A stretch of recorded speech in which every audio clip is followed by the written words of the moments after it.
क्या अभी इस टाइम में इसके लिए 1 लाख या 1 लाख के ऊपर का अमाउंट देना सही लगता है? अगर आप होते तो देते? नहीं, सही बिल्कुल। ये कैमरा में आ रहा है। अरे सर अभी आप मेरे को इसका परफॉर्मेंस के बारे में बताइए। परफॉर्मेंस मतलब इसकी टॉप स्पीड कितनी है, आप जब इसको हाई स्पीड पे चलाते हो तब आपको कैसा लगता है, और इसका पिकअप कैसा है? ये स्कूटर 125 सीसी की सिटी के अंदर आपको 52 की माइलेज दे रही है। 53 आ रही है। मार ना दे? नहीं मारेगी वो भी देखने खड़ी है वो, ये क्या हो रहा है। नमस्ते दोस्तों, वेलकम टू ऑटो कॉन्सेप्ट्स। मैं हूं आपका होस्ट राजेश और आज हम आपके लिए लाए हैं सुजुकी के बर्गमैन का ओनरशिप रिव्यू। आज हमारे साथ है मिस्टर साकिल, जिन्होंने इस गाड़ी को 12,000 किलोमीटर चला लिया है और वो इस गाड़ी के बारे में आपको डिटेल में बताएंगे कि ये गाड़ी है कैसी, और डिटेल में सारे सवाल मैं इनसे पूछूंगा और ये डिटेल में सारे जवाब देंगे। तो अगर आप बर्गमैन लेने का विचार कर रहे हो, चाहे वो BS6 हो या BS4 हो, बहुत ज़्यादा फ़र्क नहीं आया है, तो आप इस वीडियो को देख लो, आपके मन के सारे सवाल क्लियर हो जाएंगे। सो यहाँ से हम हमारा वीडियो शुरू करते हैं। दोस्तों, सबसे पहले मैं साकिल सर को थैंक यू बोलना चाहूँगा, क्योंकि Shakil sir is a businessman और एज अ बिजनेसमैन इनके टाइम की भी बहुत किल्लत होती है, लेकिन फिर भी साकिल सर ने मेरे लिए स्पेशली 1 घंटा निकाला। उसके लिए मैं साकिल सर को बहुत ज़्यादा धन्यवाद करता हूँ। Thank you so much sir, हमारे चैनल पर आने के लिए, अपना टाइम देने के लिए, अपनी गाड़ी देने के लिए। तो अभी यहाँ से हम हमारे वीडियो को शुरू करते हैं। साकिल सर, आपने ये गाड़ी कब ली थी? ये गाड़ी मैंने 2020 में ली थी, फरवरी मार्च में। तो आपको ये गाड़ी चलाते हुए 1 साल हो चुका है? 1 साल हो चुका है। तो आपने ये गाड़ी कितने किलोमीटर चला ली? ये तकरीबन 12,000 किलोमीटर चला ली है। 12,000 किलोमीटर आपने चला ली है। तो साकिल सर, आप इसको डेली चलाते हो? जी बिल्कुल, डेली यूज़ में। डेली यूज़ में जी। तो आप इसको डेली का कितना किलोमीटर चलाते हो? डेली का लगभग तकरीबन 60-70 किलोमीटर डेली चलता है। 60-70 किलोमीटर आप इसको डेली चलाते हो? जी बिल्कुल। आप सिटी में चलाते हो या हाईवे पे चलाते हो? नहीं, सिटी में ही चलाता हूँ मैं। आप सिटी में चलाते हो। सो सर, आप इसको डेली कितना किलोमीटर चला लेते हो? डेली का 60-70 किलोमीटर डेली चलता है। डेली चलता है। तो सिटी में चलाते हो कि हाईवे पे चलाते हो? नहीं, सिटी के अंदर। सिटी के अंदर ही चलता है। सिटी में ही चलता है। तो सर, इससे पहले आपके पास कौन सी स्कूटर थी? इसके पहले मेरे पास होंडा की एविएटर थी। होंडा की एविएटर थी? जी। तो फिर आप होंडा की एविएटर से बर्गमैन पे आए? जी बिल्कुल। कोई कारण उसका? कारण तो बस कुछ था नहीं, उसमें भी कोई प्रॉब्लम नहीं था, लेकिन गाड़ी पुरानी हो गई थी, तकरीबन 4-5 साल पुरानी हो गई थी। तो फिर ऐसा सोचा कि अब कोई नया मॉडल लिया जाए। ओके। नया मॉडल लुक के हिसाब से बर्गमैन थोड़ा सही लग रहा था मुझे, और मेरी हाइट के हिसाब से बर्गमैन ज़्यादा सही लग रहा था। ओके। तो सर, आपकी हाइट कितनी है? मेरी हाइट 5'11" या 6 फुट जैसी है। 6 फुट जैसी आपकी? जी बिल्कुल। तो आपको दूसरे सारे स्कूटर्स आपको थोड़ी छोटी पड़ रही थी? जी बिल्कुल। और ये स्कूटर आपको आपके साइज़ के हिसाब से सही पड़ी आपको? बिल्कुल बिल्कुल। तो इसलिए आपने बर्गमैन ली? बिल्कुल बिल्कुल। तो बर्गमैन के अलावा भी कोई स्कूटर आपको पसंद आई थी या फिर आपने चलाई हो? ना, बर्गमैन के अलावा दूसरी स्कूटर मेरी हाइट के हिसाब से मुझे यही सही लग रही थी। दूसरी के बारे में तो एक्सेस वगैरह तो मेरे घर में ऑलरेडी है। ओके। तो फिर मैंने सोचा कि अभी कुछ अलग लिया जाए, उसकी वजह से मैंने बर्गमैन ली हुई है। उसके लिए आपने बर्गमैन? जी बिल्कुल। ओके। मार ना दे? नहीं मारेगी वो भी देखने खड़ी है वो, ये क्या हो रहा है। तो बोल लेते हो थोड़ा, बोलेंगे। हाँ, कहाँ गया भाई वो भड़वाड़? नहीं वो नहीं हटाएगा। थोड़ा बहुत पीछे कर दो ना इनको। नहीं हटाएगा। हाँ सर, आप बोल रहे थे? जी, बस ये एक्सेस तो ऑलरेडी थी मेरे पास, और कुछ अलग चाहिए थी, कुछ हाइट वाली गाड़ी चाहिए थी, इसकी वजह से बर्गमैन ली हुई है। बर्गमैन ली आपने? जी। तो खाली आपके हाइट की वजह से आपने बर्गमैन ली? बिल्कुल। ये कैमरा में आ रहा है। अरे तो सर, आपने उस टाइम ये गाड़ी कितने में ली? उस टाइम पे मैंने 94,000 के करीब ली थी। जी। तो 94 आपने कैश दिया था कि लोन? कैश में लिया था। आपने कैश में लिया? जी बिल्कुल। ओके। आपने कौन से शोरूम से लिया था? ये अपना PM ऑटोमोबाइल से लिया था। PM मोटर्स कतारगाम में जो है। कतारगाम में? जी। उधर से लिया था आपने? कैश में लिया? कैश में लिया था। सो साकिल सर, आपने इस गाड़ी से लॉन्गेस्ट राइड कितने किलोमीटर की है? लॉन्गेस्ट राइड में ऐसा है कि मैं घर से, मेरी ऑफिस है वो लगभग 15 किलोमीटर है, लेकिन दिन में मेरा 2-3-4 बार आना होता है, उस हिसाब से 60-70 किलोमीटर मेरे डेली के हो जाते। हाईवे वगैरह पे मैं लेके नहीं जाता हूँ, क्योंकि मेरे पास ऑलरेडी कार है, इसके लिए मैं मोपेड वगैरह लेके हाईवे पे नहीं जाता हूँ। तो इसकी वजह से ज़्यादातर सिटी के अंदर ही चलाया है? सिटी के अंदर ही चलाया हुआ है। सो साकिल सर, अभी मेरे को आप ये गाड़ी के ज़रा कंफर्ट के बारे में बताइए कि इसका कंफर्ट कैसा है?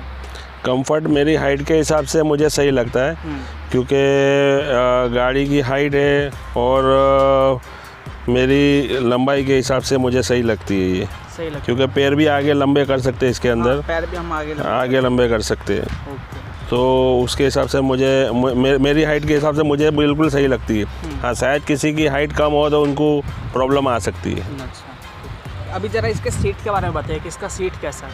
इसका सीट वैसे चौड़ा है हाँ।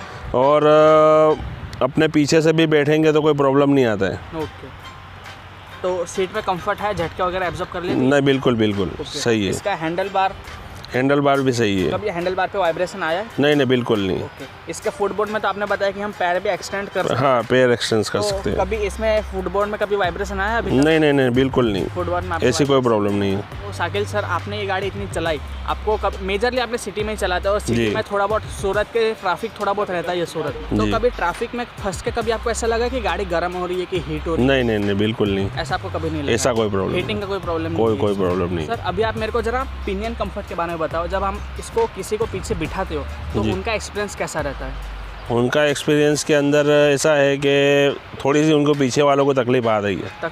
उनको तकलीफ आ रही है। क्या तकलीफ आती है? तकलीफ उनको बैठने की थोड़ी जमता नहीं है, क्योंकि हाइट ऊपर पीछे जाके और बढ़ जाती है। पीछे जाकर के हाइट और हाँ, बढ़ जाती है। तो उनको कंपलसरी फुटरेस्ट खोल के बैठना पड़ता है। ओके, फुटरेस्ट खोल के बैठना। वो वैसे नहीं तो नहीं जमता है। मेरी खुद की बात करूँ तो मुझे खुद को पीछे पीछे बैठना जमता नहीं है आपको? जी।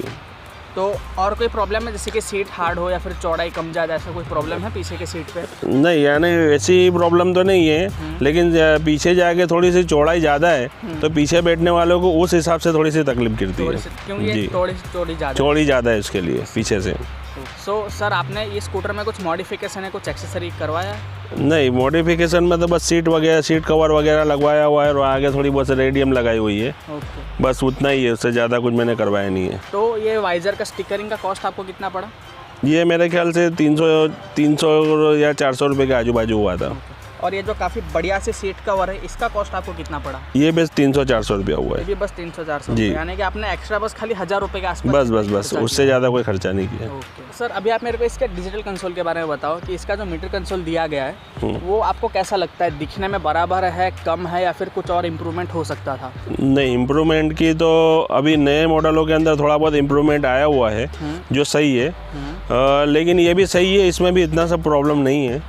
लेकिन अगर जो 2-3 महीना या 4 महीना रुक के गाड़ी खरीदता तो मुझे भी वो चीज़ मिल सकती थी। वो चीज़ यानी कि आपको ब्लूटूथ कनेक्टिविटी की बात? जी, बिल्कुल। आपको वो चाहिए था? हाँ, वो चाहिए था, लेकिन नहीं मिला है तो उसका भी कोई गम नहीं है। ओके, चलेगा। इससे भी आप सेटिस्फाइड हो? बिल्कुल। तो सर, मेरे को ये डिस्प्ले दिखने में थोड़ा छोटा लग रहा है, ऐसा मेरे को लग रहा है, लेकिन आप गाड़ी ज़्यादा चलाते हो जी, तो आपके हिसाब से बराबर है कि छोटा है? नहीं, वो सही है, लेकिन नए मॉडलों के अंदर थोड़ा बड़ा आया हुआ है, वो और ज़्यादा अच्छा है। वो और ज़्यादा अच्छा है। तो कभी आपको ऐसा लगा है कि अगर आपको मीटर कंसोल देखना हो तो डायरेक्टली नंबर दिख जाता है या फिर आपको रोड से हटा के फोकस करना पड़ता है? नहीं, दिख जाता है, क्योंकि उसके जो नंबर वगैरह, जो किलोमीटर की स्पीड के नंबर जो वगैरह जो है वो काफ़ी बड़े हैं। जी। तो आप डिजिटल कंसोल से भी सेटिस्फाइड? बिल्कुल। सो सर, अभी आप मेरे को इसका परफॉर्मेंस के बारे में बताइए। परफॉर्मेंस मतलब इसकी टॉप स्पीड कितनी है, आप जब इसको हाई स्पीड पे चलाते हो तब आपको कैसा लगता है, और इसका पिकअप कैसा है? तो सबसे पहले हम शुरुआत करते हैं इसका पिकअप से। इसके ज़रा पिकअप के बारे में बताइए। पिकअप टॉप स्पीड मैंने चलाई हुई है, 95 तक जाती है गाड़ी। 95 तक? बिल्कुल, बस 95 पे फुल एक्सीलेटर दे देता हूँ तब 95 पे जाती है, 95 पे। लेकिन उसके ऊपर नहीं जा रही है। और मेरे हिसाब से ओवरऑल मॉपेड के हिसाब से सही है उतनी स्पीड, क्योंकि वो मॉपेड में उससे ज़्यादा स्पीड होना भी सही नहीं है। तो अभी आप इसके एक्सीलेटर के बारे में बताइए कि इसका पिकअप आपको कैसा लगता है? गाड़ी जगह से उठती है कि मतलब थोड़ा डिले होता है?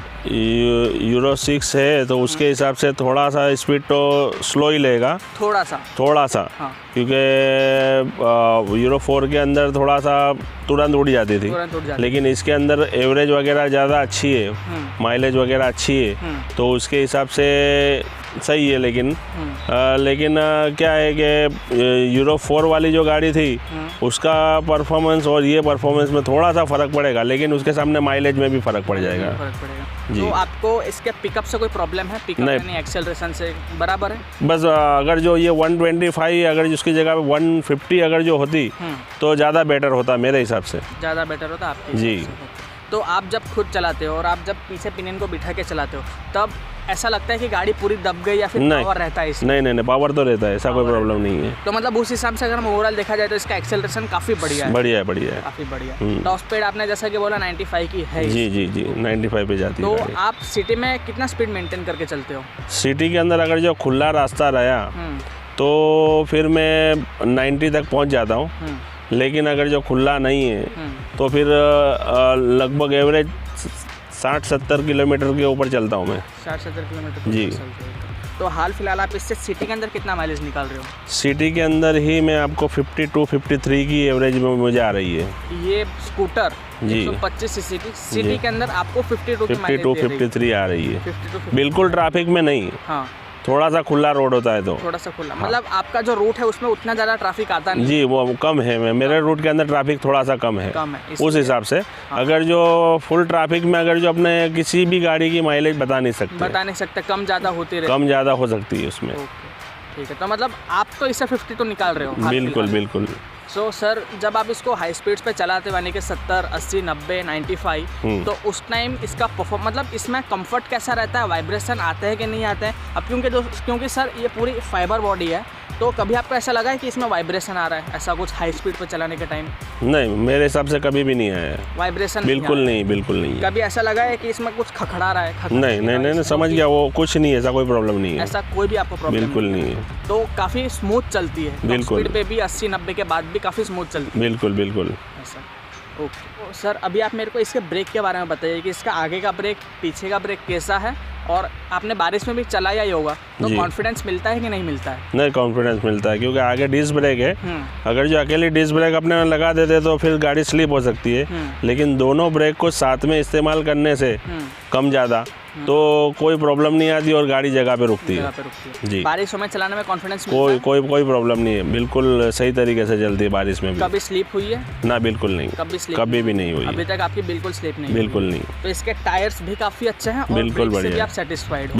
बिल्कुल। सर टायर से एक सवाल पूछना चाहूँगा, जब आप इसको हाई स्पीड पर चलाते हो तब गाड़ी चिपक के चलती है कि या फिर बाजू में से गाड़ी जाती है तो हिल जाती है, ऐसा कुछ? नहीं, ऐसा तो कभी भी नहीं हुआ है, बिल्कुल नहीं। स्टेबिलिटी इसकी काफ़ी अच्छी है? बिल्कुल सही है। सर अभी आप मेरे को इसके सस्पेंशन के बारे में बताइए। सस्पेंशन यानी कि इसका ये जो आगे टेलीस्कोपिक फोक है और पीछे स्प्रिंग दिया हुआ है, वो झटके एब्जॉर्ब करती है या फिर डायरेक्ट ट्रांसफर कर देती है कि कैसा है? कभी बहुत बड़ा खड्डा आ गया तो फिर थोड़ा सा आवाज़ कर देती है। आवाज़ करती है ले, यानी सस्पेंसर में से, शॉकअब्सर में से जो आवाज़ आता है वो।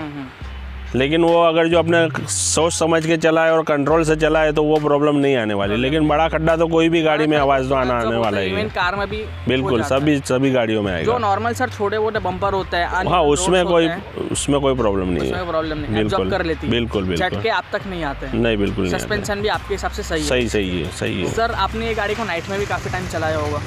नाइट में कम चलाया मैंने नाइट में कम चलाया हुआ, क्योंकि लॉकडाउन वगैरह था तो उसके हिसाब से गाड़ी का हमारे इधर सूरत के अंदर नाइट कर्फ्यू रहता था, तो उसके हिसाब से ज़्यादा नाइट में चली नहीं है अभी। सो सर मेरे को एक सवाल पूछना चाहूँगा कि नाइट में फिर भी आपने थोड़ा बहुत तो चलाया होगा? जी। तो उस हिसाब से आपको इसकी हेडलाइट कैसी लगी? नहीं, हेडलाइट तो बढ़िया है। वैसे सिटी में मैं ज़्यादातर चलाता हूँ तो ज़्यादा हेडलाइट की तो इफेक्ट पता नहीं चलती है, लेकिन मेरे हिसाब से कभी अंधेरी गलियों में या ऐसी कोई जगह पे भी निकलते तो कोई प्रॉब्लम नहीं आता है। बिल्कुल बढ़िया है। हेडलाइट से भी आप सेटिस्फाइड? बिल्कुल। तो सर ये स्कूटर से कभी आपकी एक्सीडेंट हुआ है अभी तक? नहीं, आज तक नहीं हुआ है। आज तक कोई एक्सीडेंट? बिल्कुल नहीं। सो सर अभी आप मेरे को ज़रा बताओ, ये स्कूटर में अभी तक तो आपको सब कुछ सही लग रहा है, लेकिन फिर भी ऐसा कोई फीचर है जो कि आपको लगता है कि इसमें होना चाहिए था? बस मेरे हिसाब से तो इंजन वगैरह के बारे में मैं बोलूँगा, थोड़ा सा मेरा चलाना थोड़ा स्पीड ही चलाता हूँ मैं, तो मुझे उस हिसाब से ऐसा लगता है कि अगर जो इसके अंदर इंजन वगैरह 125 की जगह पर 150 दिया होता तो ज़्यादा अच्छा रहता। तो आपको ज़्यादा अच्छा लगता? जी। मतलब कि आपको इंजन से तो आप खुश हो, बस खाली आप सजेस्ट कर रहे हो कंपनी को कि इसको 150 सीसी में भी बनाओ? हाँ, बनाओ तो क्या है कि पावर का रिक्वायरमेंट आपका पूरा हो जाएगा। ओके, बस खाली आपको वही लगता है? बस दूसरा कुछ नहीं है। और थोड़ा सा ये पेट्रोल टैंक का थोड़ा सा पीछे कुछ दे दिया होता डिजाइन में। पेट्रोल टैंक जो है सीट के नीचे है? हाँ, तो उसकी वजह से काफ़ी तकलीफ पड़ जाती है। क्या है कि उसको गाड़ी पे से पहले उतरो, फिर वो सीट खोलो, फिर उसको दो। अगर जो इसकी जगह पे बाहर कुछ होता तो ज़्यादा अच्छा रहता।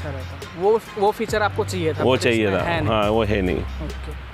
सो सर इसके मतलब आपको यही प्रॉब्लम लगता है कि और कुछ भी है इसके अंदर? नहीं, वैसा दूसरा कोई प्रॉब्लम नहीं दूसरा कोई है, प्रॉब्लम नहीं कोई। सो सर अभी आप मेरे को ज़रा इसके एडवांटेज के बारे में बताओ। एडवांटेज यानी कि आपको क्या अच्छा लगता है ये स्कूटर के अंदर? ये स्कूटर के अंदर मुझे माइलेज ज़्यादा अच्छी लगती है। माइलेज अच्छा मिलता है बिल्कुल, पहला और point। कंफर्ट मुझे मेरी हाइट के हिसाब से गाड़ी के ऊपर मुझे चलाना मुझे ज़्यादा जमता है। तो उसके अलावा दूसरी कोई गाड़ी रहती है तो हाइट थोड़ी कम हो जाती है तो मुझे तकलीफ हो जाती है। ये वो आपका दूसरा एडवांटेज। जी। तीसरा लुक वगैरह अच्छा है। लुक वगैरह इसका काफ़ी जी। अच्छा है। ओके। कुछ डिसएडवांटेज बताओ जो कि आपको सही नहीं लगता है। सही नहीं लगता तो पीछे जो बैठने वालों की जो बात कहूँ रहती है। तो उनकी कंप्लेंट रहती है, ओके। बल्कि मैं खुद भी पीछे बैठना पसंद नहीं करता पसंद हूँ। नहीं करते हो? जी।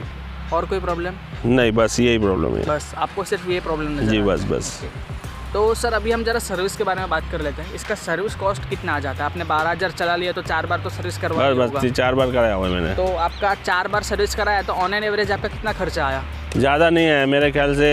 एक बार सर्विस का अगर जो एवरेज बता दूँ मैं आपको तो 400-500 रुपये के आसपास आया हुआ है। 400-500 रुपये के आसपास आया। 12,000 किलोमीटर में आपने 400-500 रुपये के ऊपर नहीं दिया? नहीं, उसके ऊपर नहीं दिया हुआ है। अभी तक इसके ब्रेक पैड चेंज हुए हैं 12,000? नहीं हुए। वो सबसे ज़्यादा अच्छी बात है। ब्रेक पैड, हाँ वही, वो सबसे अच्छी बात है। सबसे अच्छी बात है कि 12,000 किलोमीटर हो गए और आगे पीछे कहीं का भी आपने पैड चेंज नहीं किया। हाँ। तो आपने सर्विस सेंटर से सर्विस कराई या बाहर से करवाते हो? कंपनी सर्विस ही अभी तक की गाड़ी है। कंपनी से ही करवाते हो? जी बिल्कुल। तो सुजुकी के सर्विस स्टेशन की क्वालिटी आपको कैसी लगती है? उनके एडवाइज़र जो गाइड करते हो आपको कैसा लगता है? नहीं, बिल्कुल बढ़िया है। कोई आज तक के कोई कंप्लेंट नहीं है मेरे पास। तो ऐसे ऑलरेडी सुजुकी की दूसरी गाड़ी भी है, लेकिन कभी भी ऐसी कोई शिकायत नहीं रही है उनसे। सुजुकी वालों से आपकी कोई शिकायत? कोई शिकायत नहीं है। ओके। तो सर अभी अगर आपसे कोई पूछे कि बर्गमैन BS6 या BS4 लेना चाहिए या नहीं लेना चाहिए तो आपका ओपिनियन? अभी नई गाड़ी के अंदर तो आपको BS6 ही मिलेगी, 4 तो मिलने वाली नहीं है। BS4 तो सर सेकंड हैंड में अगर जो लेना चाहो तो ठीक है, लेकिन क्या है कि एवरेज वगैरह इसमें अच्छी मिलेगी, माइलेज इसमें अच्छी मिलेगी, तो फिर वो 4 लेना कोई मतलब नहीं है। ओके। अगर जो बजट का प्रॉब्लम है और कुछ कम प्राइस में मिल रही है BS4 तो सही है वो, लेकिन ज़्यादातर यही लो तो ज़्यादा अच्छा रहेगा। BS6 लो तो ज़्यादा जी। तो सर मैं भी आपसे पूछना चाहूँगा, आपने उस टाइम 94 में ली और अभी ये गाड़ी अगर हम कैश लेते तो 1 लाख की पड़ती है हमारे सूरत के अंदर। जी बिल्कुल। अगर आप लोन पे लेते हो तो 1,12, 1,16 डिपेंड करता है आपका क्रेडिट कैसा है। जी बिल्कुल। तो सर अगर समझो कोई आदमी लोन पे लेता है, समझो किसने ये स्कूटर लेने के लिए 1,16,000 दिए हैं जी, जो वैसे ज़्यादा फर्क नहीं आया, आपको भी पता है 2-3 चीज़ों का ही फर्क है, कलर का फर्क आया, डिजिटल कंसोल का ही फर्क आया, उसके अलावा गाड़ी सेम है, ठीक है। तो क्या अभी इस टाइम में इसके लिए 1 लाख या 1 लाख के ऊपर का अमाउंट देना सही लगता है? अगर आप होते तो देते? नहीं, सही दे सकते हैं। क्या है कि अभी आज दूसरी सब गाड़ियों की भी प्राइस बढ़ गई है, तो उसके हिसाब से इसकी गलत नहीं है। अगर जो दूसरी गाड़ियों के मुकाबले इसकी 10-1 हज़ार के आसपास मेरे ख्याल से ज़्यादा होगी तो सही है। सही है, दे सकते हैं जी। मतलब ये गाड़ी 1 लाख रुपए देना करना डिजर्व करती है? डिजर्व करती है, बिल्कुल करती है। बिल्कुल। तो दोस्तों अब तक तो मुझे लगता था कि बर्गमैन के लिए 1 लाख रुपए नहीं देना चाहिए, मैं किसी को बोलता नहीं था, ऐसा मुझे लगता था। मैंने बर्गमैन चलाई भले ही है, लेकिन सर बोल रहे हैं कि बर्गमैन के लिए 1 लाख रुपए देना ज़रूरी है। दे सकते हैं, ज़रूरी नहीं है, दे सकते हैं। और सर ने भी अपने टाइम में यानी कि आज से 1 साल पहले 94 दी है, तो सर तो इस गाड़ी से सेटिस्फाइड है। और अगर हम डिसएडवांटेज की बात करें तो सर को भी कुछ खास डिसएडवांटेज इसमें नज़र आया नहीं है। सर ऑलमोस्ट 95% इस गाड़ी से सेटिस्फाइड ही है, होना सर सेटिस्फाइड? बिल्कुल। बस खाली आप जो बोल रहे थे यानी कि सर जो बोल रहे हैं कि इसमें 150 सीसी का इंजन आना चाहिए और जो पीछे का सीट है वो कुछ ज़्यादा ही चौड़ा है, उसमें कंफर्ट होना चाहिए था। आपको इसके अलावा और कुछ बोलना है सर? नहीं, बस ओके। तो सर अभी ये गाड़ी रखने का विचार है या फिर आप इसको निकालने का प्लान कर रहे हो? नहीं, मैं ये गाड़ी 1 साल तो इस्तेमाल किया हूँ और मुझे लगता है वहाँ तक अभी 3-4 साल और इस्तेमाल करूँगा। और इस्तेमाल करोगे जी। सो दोस्तों ये तो था हमारा आज का वीडियो, जहाँ पर मैंने साकिल सर से काफ़ी डिटेल में वीडियो बना दिया है, सारे के सारे सवाल पूछ लिया है। लेकिन फिर भी अगर आपको लगता है कि मैं कोई सवाल पूछना भूल गया हूँ तो आप मेरे से पूछ सकते हो, क्योंकि मेरे सारे वीडियो में मैं ओनर का इंस्टाग्राम का लिंक दे देता हूँ, लेकिन साकिल सर बिजी रहते हैं और जैसा कि आप देख सकते हो थोड़े ओल्ड पर्सन है तो इंस्टाग्राम वो यूज़ नहीं करते हैं। तो इस गाड़ी से रिलेटेड कोई भी सवाल हो तो आप मेरे से पूछ सकते हो, कमेंट्स में पूछ सकते हो। अगर आप इंस्टाग्राम पे पूछ लो तो ज़्यादा बेहतर है। अगर आपने हमारे चैनल को सब्सक्राइब नहीं किया तो दोस्तों प्लीज़ हमारे चैनल को सब्सक्राइब कर लेना। और साकिल सर को मैं फिर से स्पेशल थैंक यू बोलना चाहूँगा कि सर ने अपना कीमती टाइम निकाल करके मेरे लिए वीडियो बनाने के लिए मेरे को परमिशन दी है। So thank you very much sir. Okay. So दोस्तों, अगर आपको कोई और ओनरशिप वीडियो देखनी हो तो मेरे को ज़रा बता देना कमेंट्स करके, और बाकी तो सब बढ़िया है। थैंक यू हमारा वीडियो देखने के लिए।